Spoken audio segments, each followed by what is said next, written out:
मेरे परम सखा, मेरे परम सखा।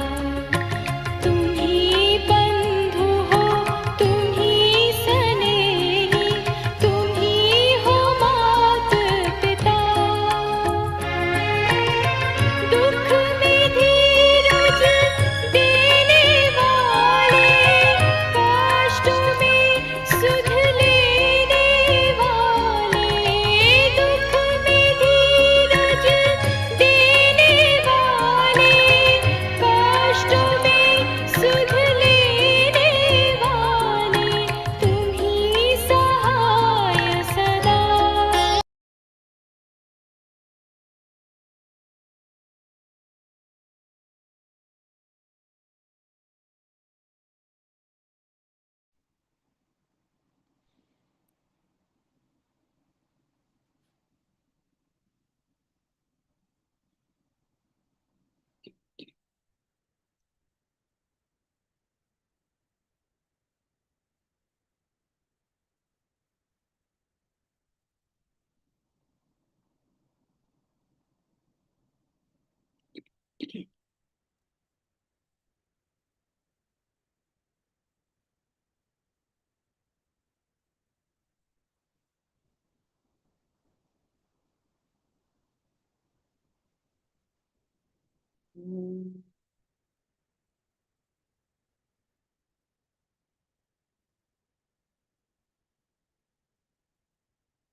सहना भवतु, सहनौ भुनक्तु, सह वीर्यं करवावहै, तेजस्विनावधीतमस्तु मा विद्विषावहै। ॐ शान्ति शान्ति शान्ति।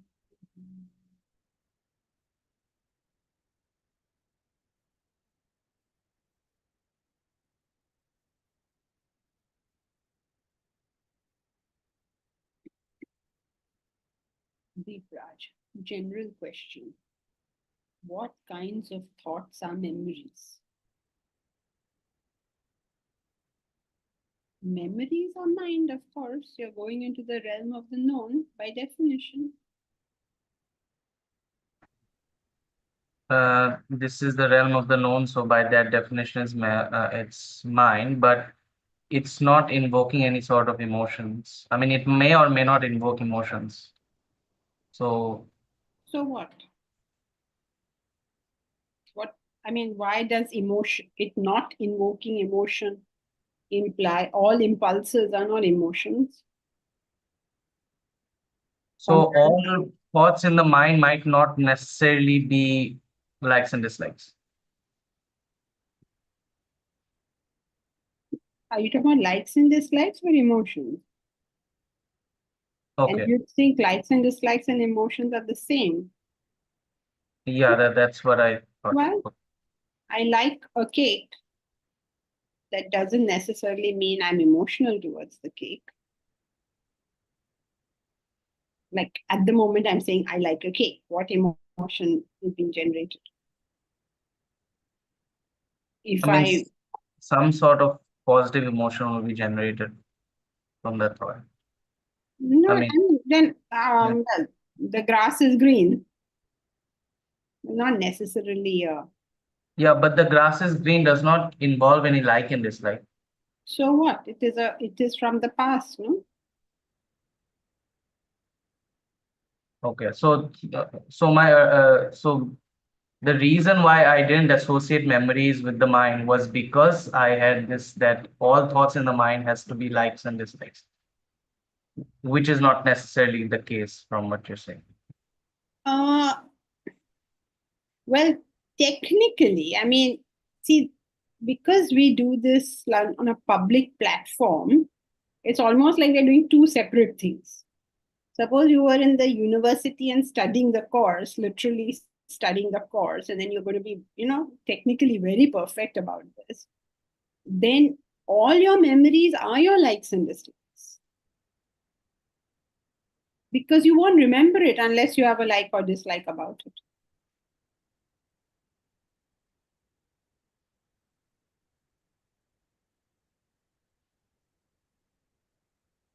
In other words, you will remember only in accordance to your desires.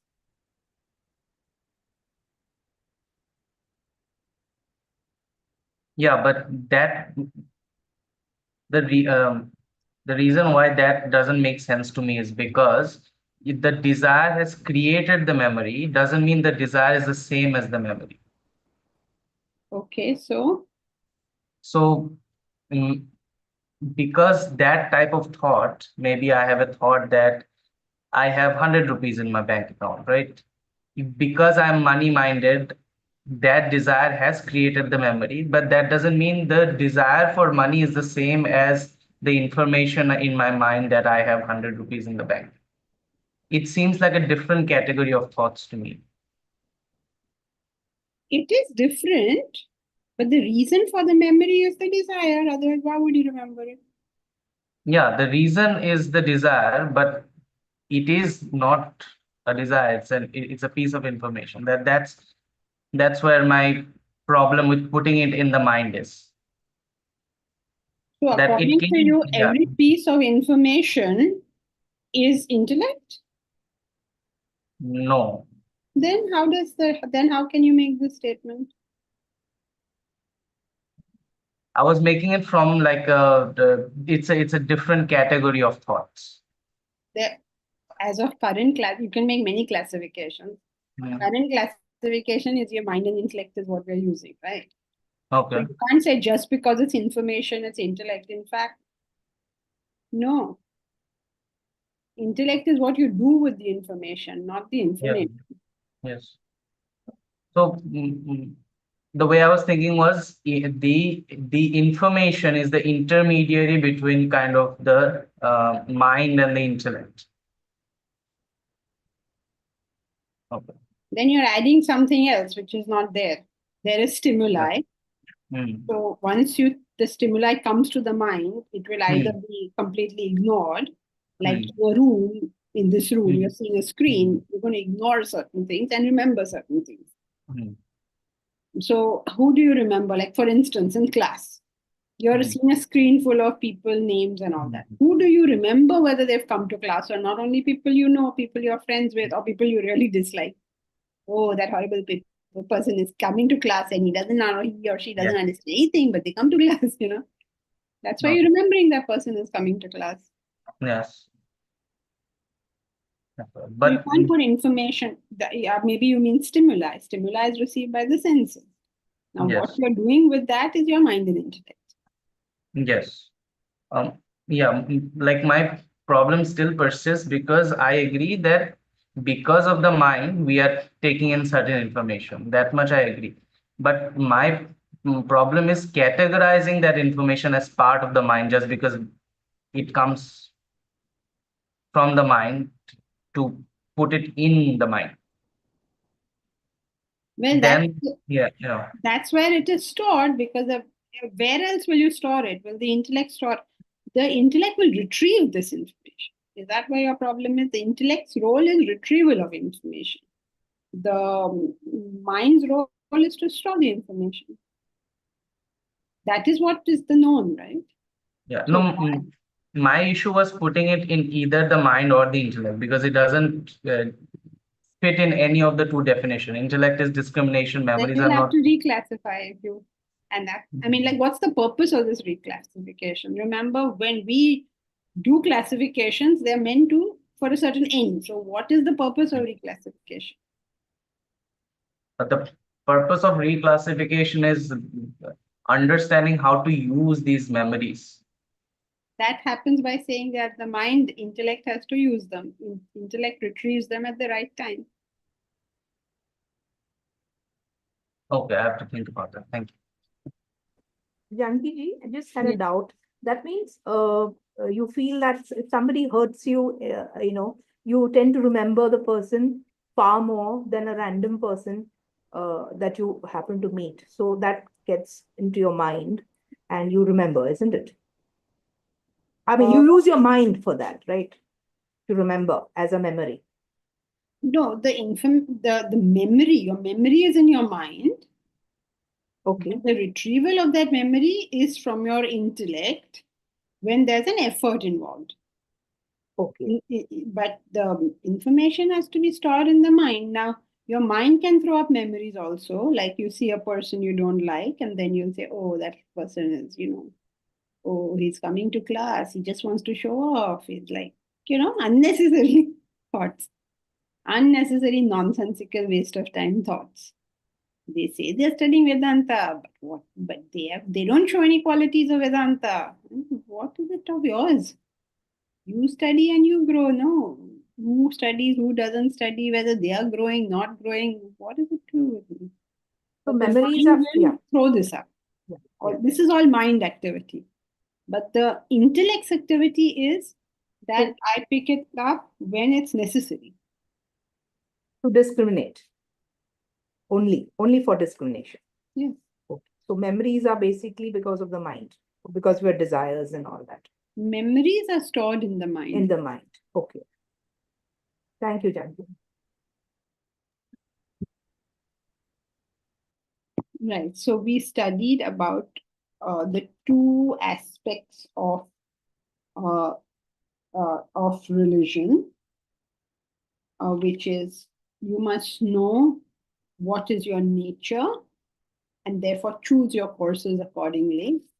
And you must also know your level and therefore choose the levels of these things accordingly. Like if you are tamasic, then you have to do hatha yoga. If you are highly, highly sattvic, you have to do meditation. So you have to know these two things. I mean, if you're tamasic, means we are all are tamasic, so we all have to do yoga. But you have to know what you're doing and for what purpose you're doing it. If you don't have a purpose, then you just start fooling around in it could be in intellectual information, it could be in emotional solace, it could be in just believing that I go to the temple, I'll pray, I'll get some money. You start doing all these other things. You got to know two things: what is my nature and what is my level. And through all this, choose the yogas correctly to reach that particular point, whatever you have denoted as your goal. So when you don't do all of this, it becomes negative. Right? We've studied all this in fair detail, so I guess we can continue now. The biggest problem with religion is the absence of a goal.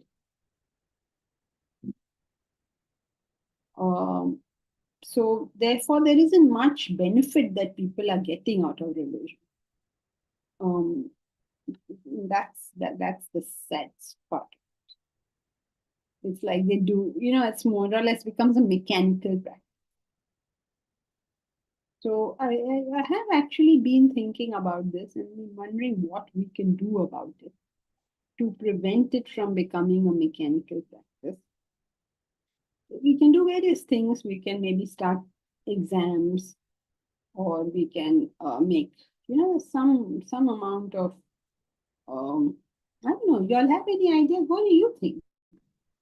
How do we make the spiritual path more real for everybody? It's not a matter of a Saturday morning thing, but this is my life from now on.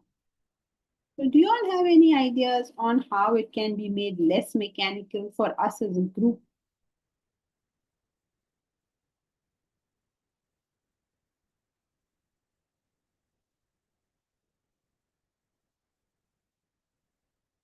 I'm not Can saying. I Yes, go can I ahead. tell? Hmm. Yeah, actually, in a religion, what is happening is that mostly we are following some rituals, and these rituals, as you have said very rightly, that we are just doing it mechanically. There is no understanding of how I am going to a temple and breaking a coconut, and what is the meaning of that, and why I am doing it, Is it lifting my thought process? Is it lifting me to the spiritual path, to my goal?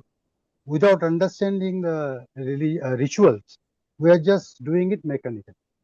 Because somewhere they say that breaking of coconut is a symbol that we are breaking our ego in front of the temple or deity, where we should come out of this ego, that habit and jealousy and whatever the bad things are there in us. So we should inculcate good values, and we should not follow the rituals just mechanical. So we have to understand why you are performing this, what is the reason for this, and then only we will get the essence of it. Maybe I can say that maybe the rituals should be 10% and understanding should be 90%.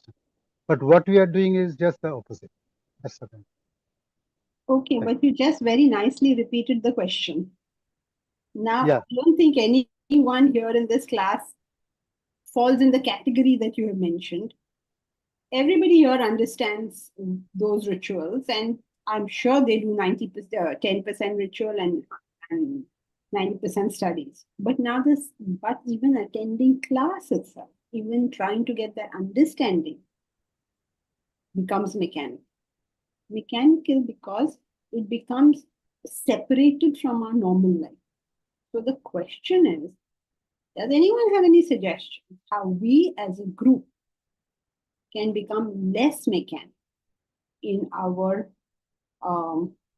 approach to it? Jayesh, when we share our challenges in small group with each other, we can try buddy up system. That's cute, Jesse. Do y'all want to try buddy up system? Vedanta buddy up system. Some better word you find for us, Jayashri. So would you all like to try that? Have smaller groups where you all can maybe interact with one another, but then don't make it a gossip session. My constant worry in these things is it becomes a gossip session. Even in group discussion, the rules are not maintained. So yeah, we can do that. But even if we do it city, how will we do it? If we do it city wise, then people in that city can meet each other. Y'all are all so quiet that I don't know whether y'all are pro or against. Y'all think that we should make city-wise groups, and then each group can maybe meet once a month or once in 2 months. I don't know what, do what, meet, and then decide whatever you want to do. But the problem is, are we? I mean, who will Deep Raj meet? Nobody to meet. Okay, Mumbai, Delhi.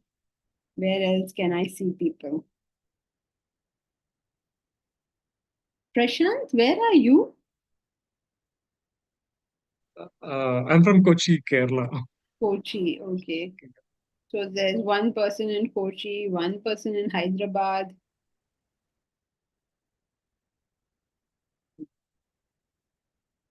So we'll have to do online then. You all can talk about it, don't have to go through me. But the idea is each person can, yeah, think about it and discuss with the people in the class who you know, so that we sort of give each other some boost on our path and stay with the path instead of making it a very once a week affair. Not once a week. This is my whole life. And this is the most important thing that I do. And I know we all have many other things to do, and that is life. If you don't have many other things to do, you're probably being very thumbsick. So you should have a lot of things to do. But never forgetting that the goal, the purpose of human existence, and that has to be a real thing, not something we say in class. Like, what really are we here to do? And is my daily life expressing that?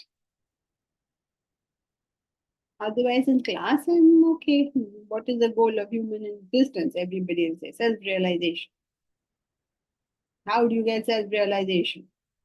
When all your desires have gone, you get self realization. What do you have to do to remove your desires? Karma yoga, bhakti yoga, jnana yoga. Then what happens? Then I go back and I fight with my spouse. ऐसे कैसे चलेगा? Right? So get together, make your, you all know somebody or the other in class. Reach out to that person and do whatever in the world you want to do. You have to handle your sadhana. But make sure that you're doing it, because it can't be that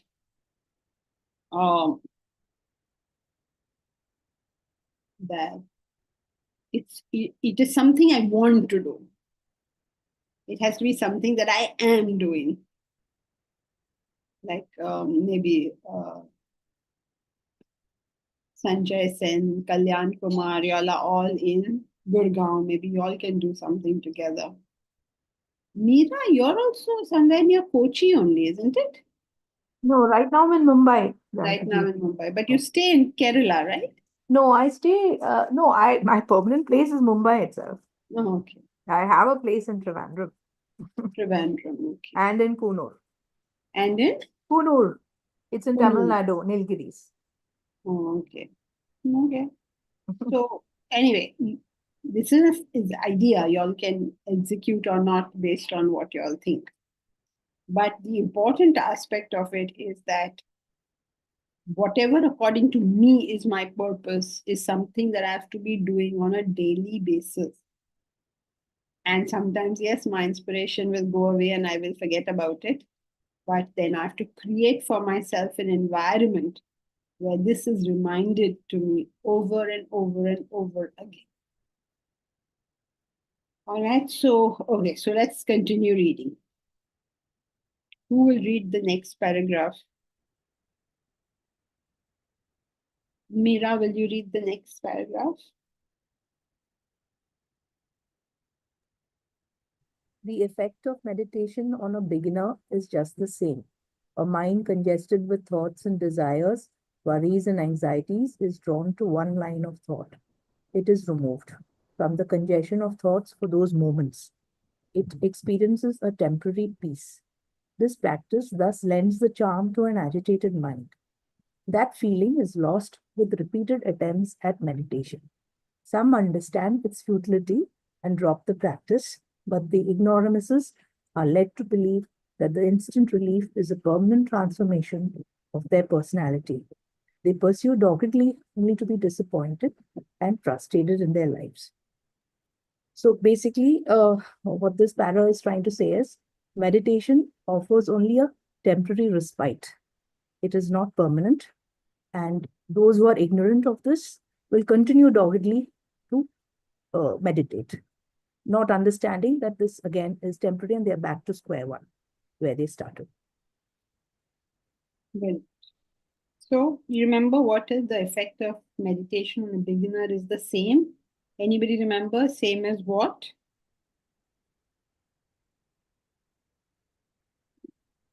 Nobody read anything in this whole week.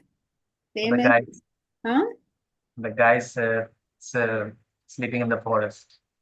The guy falling off to sleep in the forest when he could not sleep in his air-conditioned bedroom. So now suppose he goes back to the forest to try to get sleep, he will not be able to sleep the next time he goes there. Then he'll say, what happened? Last time I could sleep. This time I can't sleep. What am I doing wrong? And he will start doing this more and more to try and figure out what am I doing wrong. And that is why education is so important in this world, because you know through education what are the cause and effect relationships. Anything you start doing, you will always feel an instant benefit. I mean, anything of this nature, you get an instant benefit. Even if you do one selfish act, you will get an instant benefit. But then when you try to do more and more unselfish things, what will happen to you? Agitated. You will be agitated. Very good. That means at least you made an attempt. Then you get very irritated because now the pressure will build on you. You'll get very irritated. Then what will you do? Stop You doing go it. to forest. You will go to forest for a break. No, then you will stop being so unselfish. And the result of that stopping will be, More frustration. no, you get agitated. You become a selfish person again. Now, what happens in the case of meditation? In the case of meditation, now you're convinced you're doing the right. So you went, you meditated, you felt good. But then you started getting anger, or you started getting some such thing, some sort of dissatisfaction or anger or uncontrollable thought, something like that start happening. Then what will you do? What will anyone do? Go Meditate. and meditate. Yeah.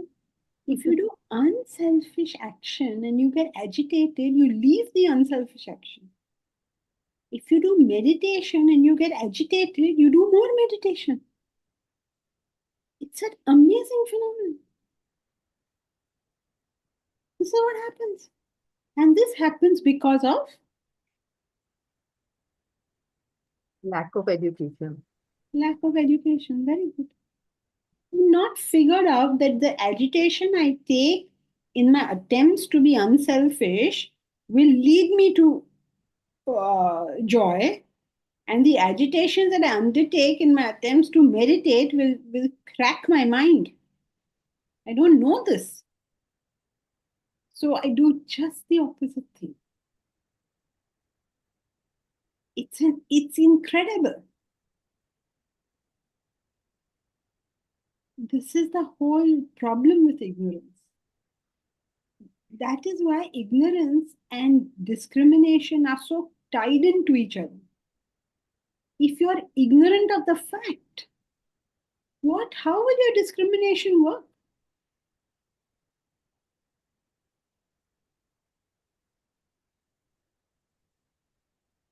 It's like if you don't have intelligence means information, how will you have intellect to work on that information?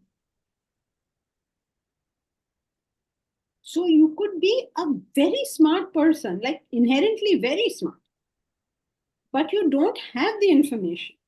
Your discrimination will go wrong. Just like if you go to a sage or a saint or a doctor, suppose you go to a doctor who's very good at medicine, but you don't give him the information that he requires, he'll give you a wrong diagnosis.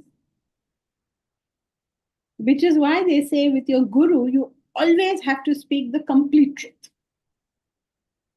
Because you're taking advice from a person without giving information, then you are incomplete, then that advice is going to be wrong. With your guru, with your doctor, with your lawyer, you have to be 100% honest. Otherwise, even if they are the best, the advice you will get is wrong. So when it comes to these practices, it is important that we understand the causal relationships. When I meditate, I will feel pleasure. Why will I feel pleasure? Because the environment provides a temporary Temporary solace. Temporary solace provided by an environment, just like that. Right? Then what will happen? Then you will start getting agitated. Then your thoughts will come with big force. Then what will happen? You will think, More agitation. I did it first time, I got the pleasure, I was calm, so now I'm doing something wrong. I'm not trying hard enough. I should try more and try more. And the mind will crack on it. That is one of the things we have. Another thing that happens very interestingly is, so the people who meditate, is sometimes they simply fall off to sleep, which is fine. They're safe if that happens. They think they're meditating, but actually they're sleeping, which is good. It's a nice thing to have. But what happens as a consequence of that, they don't go mad, but at least what happens, the other thing that happens is their personality starts receding into tamas.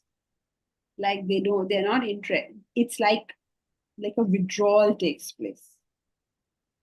That now the person just gets narrower and narrower and withdrawn until they sort of collapse on themselves. So either of these two things can happen, neither of which are desirable. Yes, Prashant. Madam, regarding the temporary solace, it is to the mind, right, madam? Due to absence of external factors. No, external in the sense you sit down in a seat of meditation, it is all quiet around you. You will be taken, you're saying, you're chanting. So, external in the sense it's not inherently the mind, but all these factors that you have now, the mind is on breathing or on a chanting, you're putting it like that. So, in that sense, external, not necessarily external as an external, but that piece is not inherent in the mind. I'm not putting this very well. My mind will experience a solace when I play around with it in some ways, such as I give it a single pointed thought. Now my thoughts are all over the place. I've given it a single thought. So immediately that difference will be seen. But this is not my nature. This is not me. So therefore it's called external. It is not inherent of the mind. So single pointed in the sense concentration. Concentration, concentrated. Concentration may when you study a book also you can be concentrated. But when your concentration is on one thought alone, that's a very concentrated form of concentration. That's meditation. Okay, thank you. Actually, can I say something? Hmm? There are various kinds of meditation where they don't follow a particular point. They put the mind as if it is a screen on the movie, and it allows the thoughts to come and pass away. The screen is not clinging with what is happening in the movie. You just observe like a sky as the cloud is coming. You just allow the cloud to pass on. Don't cling on this particular thought. So if I am concentrating on a particular point and all my other thoughts are coming and disturbing me, for a time being I may get a solace. But after I get up, I again are clouded with those thoughts.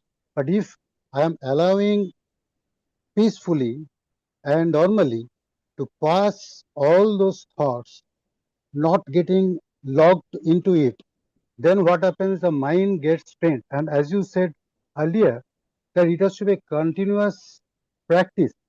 It has to be a process. Means one day I cannot do it. But if I can keep my mind in a free situation where thoughts are genuinely coming, because the mind means the thought will be coming. But the thought, I should not follow that particular thought. I may not concentrate on a particular point, but if I don't follow a particular thought, then the thought will come and just go like a passing cloud. So that way, the mind is slowly and steadily getting calmer and calmer. It is not a one-day process.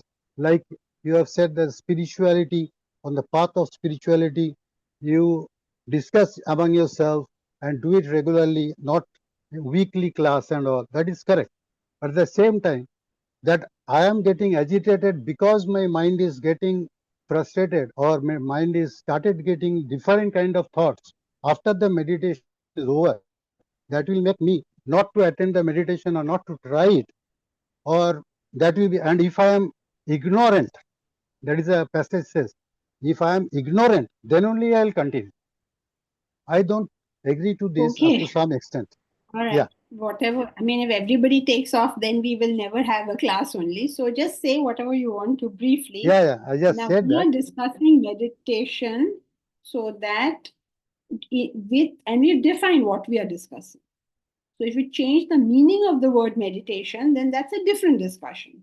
We're not discussing about that. We're discussing about meditation as we have already defined it in that sense. So we don't want to bring in all the different types of meditations and this and that. Some of them are a pure waste of time, which of course everybody is wasting their time in various ways. This is also one way to waste time. It's a pure waste of time. Some of them are the serious ones, which is the single pointed. which is so totally not recommended until a person is ready for it. When he's ready for it, of course, that's what he has to do. So don't change the meaning, because then that will throw it off. Then we have a different discussion on different types of things. Okay, so is this clear so far that the instant peace will come, but it will go away? When it goes away, you force yourself, and that will cause problems. Now, okay, then what's the next point? Who will read? The screen has gone now. Who wants to read the next paragraph? I'll read, Janki. I can read. Yes, of course, please. Thus, the general trend everywhere is to abuse religion, rather than use it for the redemption of humanity. The unauthentic, superstitious practices in the name of religion have taken root because of the temporary solace they produce. People seem content with the ephemeral effects of religion. They do not realize that the effect wearing away, their old nature of stress and strain returns. This resembles a strange phenomenon which occurs in the Himalayan ranges year after year. In winter, when it is biting cold, snakes become cold-stricken. A snake lies coiled as if left lifeless. For all purpose, it appears dead. People handle it as a rope. The same snake with a little warmth stretches itself. It regains its nature. Similarly, the wrong ways of religion may subdue the desires and ego for a while, but the moment the environment and the situations turns conducive, the self-same desires and ego rise again to the surface. Hence, the true spiritual way of life is to exterminate the desires, not just subdue them. And extermination of desires alone unveils the Supreme Self. Here, the temporary effect of wrong religious practices are explained with the example of a Himalayan snake.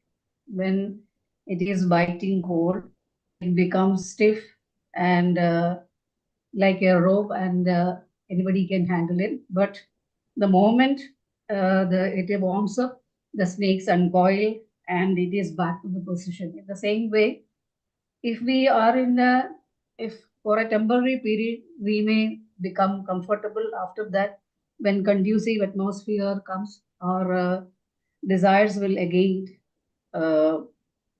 come up, and ego will come up, and we will be back again to the restless position. So our job is to exterminate the desires and not to subdue it for a while. Very good. So when you do these practices, very good, Elsie. When you do these practices, it seems as if it's gone, but it's still there. It's a very dangerous thing because you think it's gone, but it's very much there. And you will see it again. When will you see it? In a conducive environment. Very good. When a conducive environment comes around. And in the Gita, you learned this where? Chapter 2. Chapter 2, which verse are you referring to? I don't remember, but in chapter 2, 47, 48 somewhere. Chapter 47, 14. 48 is. Chapter 14, the inverted tree. That's not chapter 14. Oh, sorry. 10. Okay, but where did you learn that it will come out in the conducive environment? The buds. Very good. The buds. The buds will become the branches. But when that environment comes, all your anger will come out. When the environment comes, everybody is very sweet to you. Why will you get angry? But if there is anger within you and there is an environment, then see the thunder that happens. Yeah, you have given the example of Rishi Vishwamitra. Hmm. last time, which was Yes. a conducive environment changed the Conducive whole thing. environment. Correct. Yeah. So when there is a conducive environment, it's all going to come out. What is the use of pushing it all down? Might as well handle it now. That's why instead of sitting down and thinking I will just hold my mind, get up and do unselfish actions. When you do unselfish actions, the mind converts. Please, this is with reference to a certain level of spiritual growth. The mind will convert. And that's what we want. We want to rub it out by engaging it in service. And when you do that, then it has really changed. Not in a second, it'll take its time, but that's when the change happens. Instead of that, we want to use all these fancy practices, which only subdue it for the moment. So it goes into tamas, and goes into tamas means it's not expressing itself. And sometimes it gets so deeply embedded in us that it comes out in a very weird form. That's one thing that happens. The other thing that happens is that when a situation comes, it bursts out like a pressure cooker. You have no control. So why do all these things?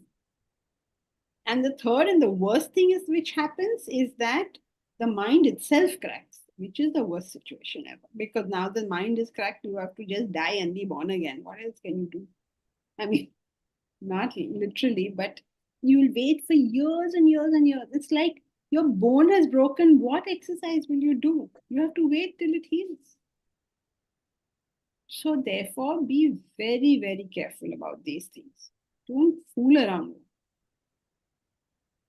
Right. So don't become that snake. This is an example from Ramatirtha for whoever is interested in where these things come from. As you know, Swamiji always says, this is a compilation of all that is written in the scriptures. So often you can note where it has come from. This thing, this example is Ramatirtha's, where he talks about being in the Himalayas and he's finding these snakes, and they're so frozen because it's all snowing, right? You know why Himalayas are called Himalayas? House of ice. Himasya Alaya. That is a breakup of the samas. The place, Alaya, of ice. Now that poor snake over there, it goes in that ice and it becomes ice itself. Means it is frozen.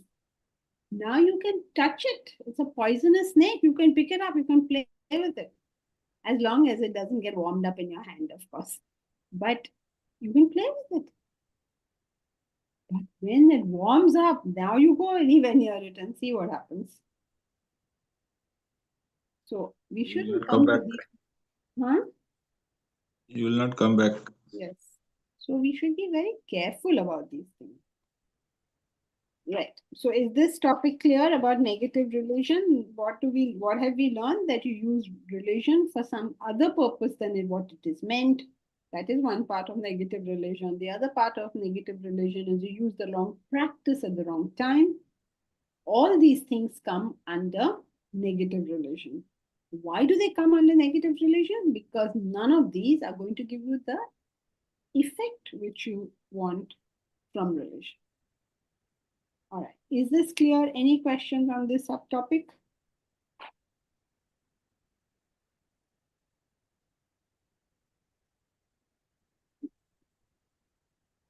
Right. So let's go to the next. Who will read? Sheetal, will you read the next topic? The next paragraph?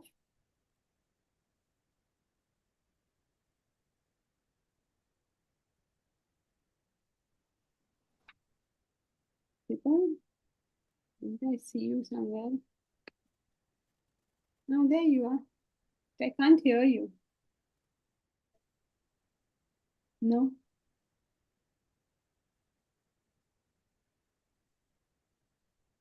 Okay, never mind. Bhargavi, will you read the next one?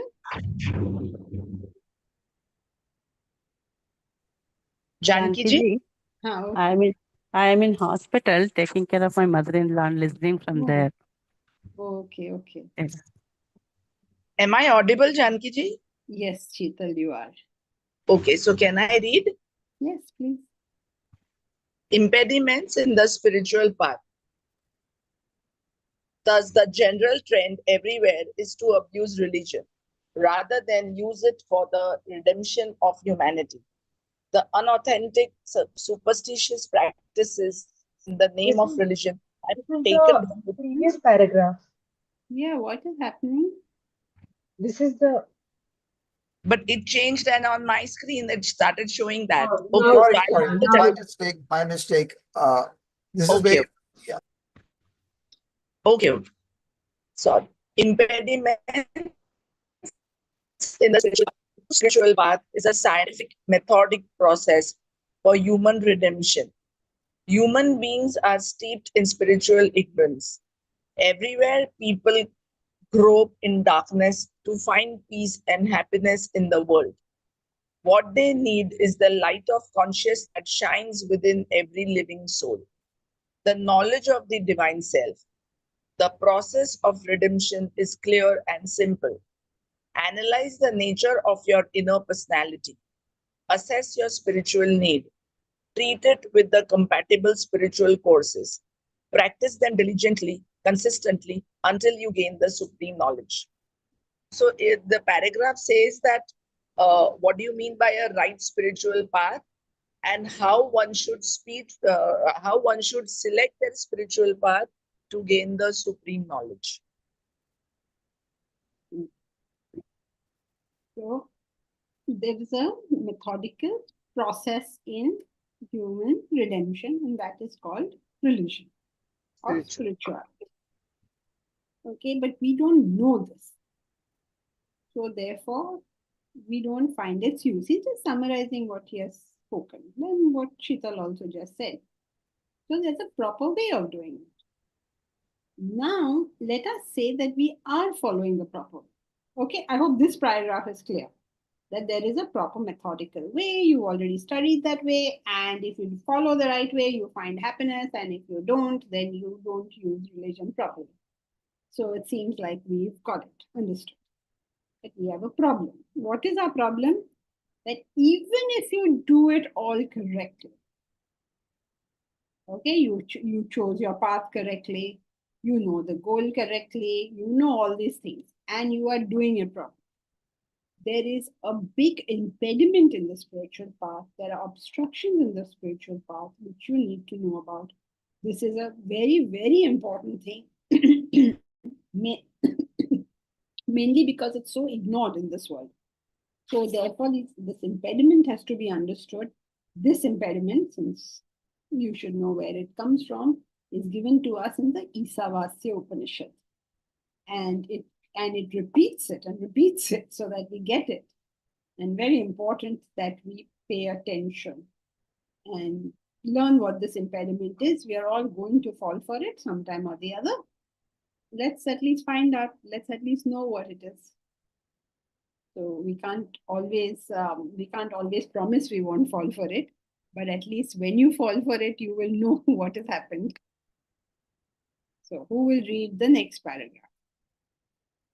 Surinder, will you read the next paragraph?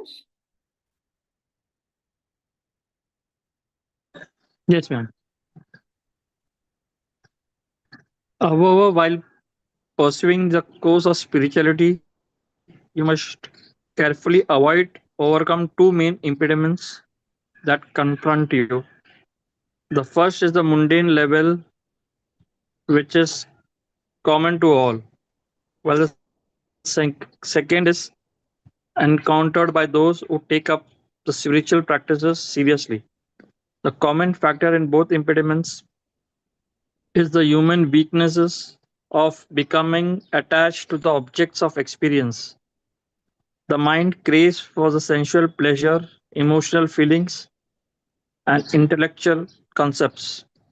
It gets you involved in and attached to the mundane affairs. As a result of your attachment to the world, you lose sight of the spiritual goal.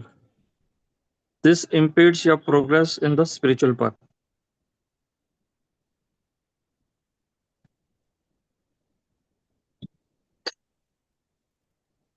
Hmm.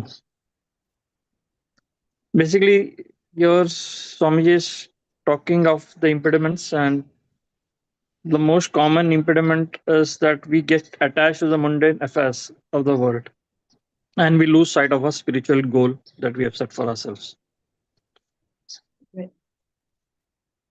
So he says that carefully avoid two impediments. There are two of them. The first one is that you get attached to objects and beings of the world. Isn't that?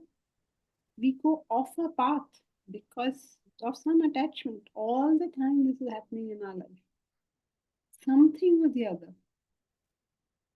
Now we have to understand this process. It is not that you do not transact with the world. Each one of you, whoever has shared with me, I know what all each one is going through. Somebody has a court case, somebody has a spouse, somebody has, I mean, everybody has a spouse, somebody has a spouse that needs to be dealt with, somebody has whatever. I mean, each one has all sorts of things happening in their lives. Some have health issues, some have wealth issues, some are dealing with other people's problems. So many things are going on in this world. And we have got nothing to do. I mean, we've got nothing. We cannot be sitting here and saying, I've got nothing to do with all the problems that are there. Then we will be very tamasic. So we have to engage with these problems. So somebody has to make money for his family, somebody has to run a business, somebody has to, whatever, each one has his own stories going on. Everybody has, right? So we have to handle all this without getting involved. And this is where the problem lies. It is very easy to say, I've got nothing to do with this. I am off. But we can't do that. We're living in the world. So therefore, we have to handle so many things that keep coming up. Then when we start handling them, we forget about our spiritual goal and we start handling those things. So the first problem is that you get involved. The mind gets attached, involved in what is happening in the world. As a spiritual sadhak, you stay very strong and you say, no, I will not get involved in what is happening. I'm going to deal with all these things. But my goal is that Supreme Being. I'm very clear about that. Right? So, but remember, there are two. Surendra told us about one. Which one did he tell us about? Objects of the world. Pleasures. Of the world. But there's one more coming to us. The spiritual path is a path. If you're doing it right, your challenges will only increase. Right? Isn't it? Suppose you start playing tennis and you play it very well. Then what happens after that? Okay, now I'm playing club tennis and I play so well. You have to put in more hard work. You have to work harder. More challenge, more challenge. If You go to higher level, more challenges. If I win all my club championships, then what will happen to me? I will automatically be promoted to state level championships, isn't it? Suppose I win those also, what will happen to me? Then they'll put me in nationals. I win those also, now what? Then they'll put me in international, isn't it? So the moment you're able to handle something, you simply go to the next level. Because you cannot live in this world आराम से. That is not an option. यहाँ है तो भैया काम करो. If you become good at whatever you're doing, you simply have to go to the next level. You say, I don't want to go, they will push you up. So you don't really have an option. So similarly, in the spiritual path, you become good at the level you're at. Then you will get the next challenge. So becoming good at the first level means what? That you do not get involved in anything in the world. You're not attached. You're not involved in anything that's happening in the world. You're completely capable of handling whatever is going on. Then what will happen? Now let us go to the next level of challenge that comes. Who will reach the next level? Sanjay, will you read the next level?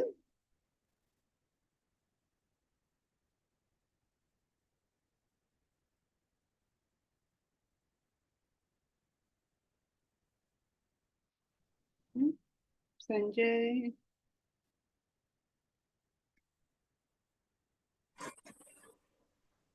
Janki, will you tell me? Yes, very softly. Could you speak a little louder?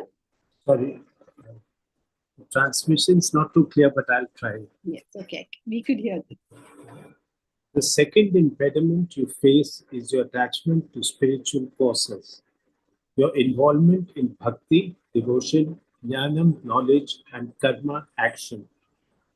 The courses themselves turn out to be most entertaining. They provide you with much greater peace and joy than that provided by your mundane activities.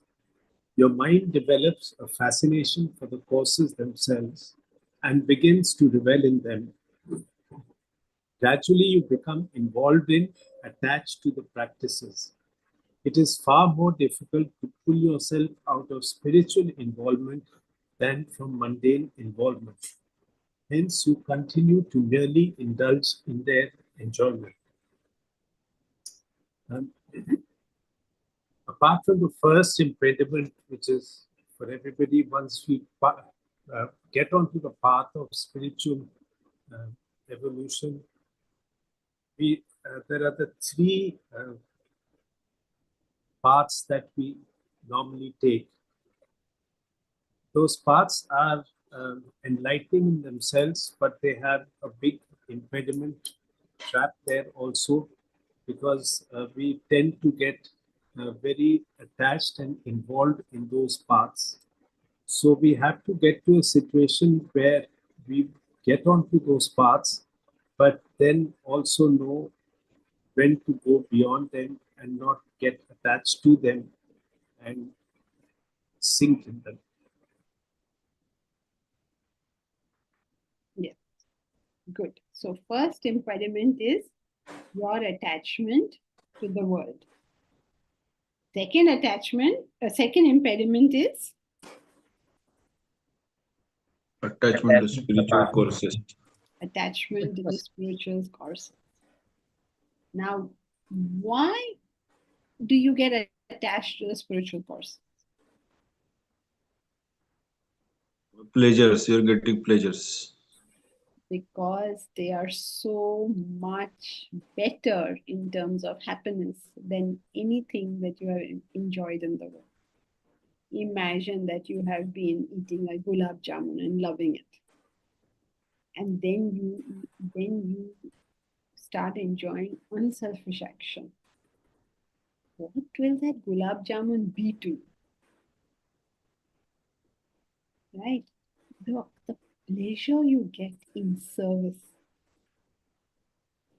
can never be compared to the pleasure that you get in self-centered activity. Imagine you are all the time thinking of my promotion, my salary, my this, my that. And somehow you do some service to somebody sometime. And the kick you will get out of that is uncomparable. You know, people who are actually doing service, they will all tell you one common thing. You hear it. We went, Jayashree and I, we had gone to the, what was it, some awards night there was for the Mumbai Marathon. So all the people who raised lots, 9 people in the Mumbai Marathon raised more than 1 crore. Can you believe it? This year when we go, we all have to compete over there, okay? 9 people raised more than 1 crore in the marathon. It's an amazing feat. And they're all very, very dedicated to their causes, whatever causes they were raising it for. Now, if you hear every one of them, they will tell you they got more than they gave. the pleasure, the joy that you get out of service is incomparable.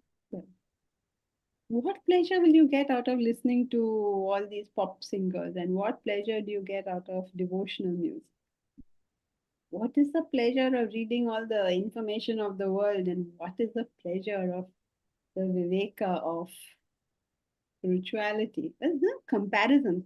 Most people who come to class find it difficult after some time to read other books. They say, no, I'm not so interested anymore. Because there's no comparison.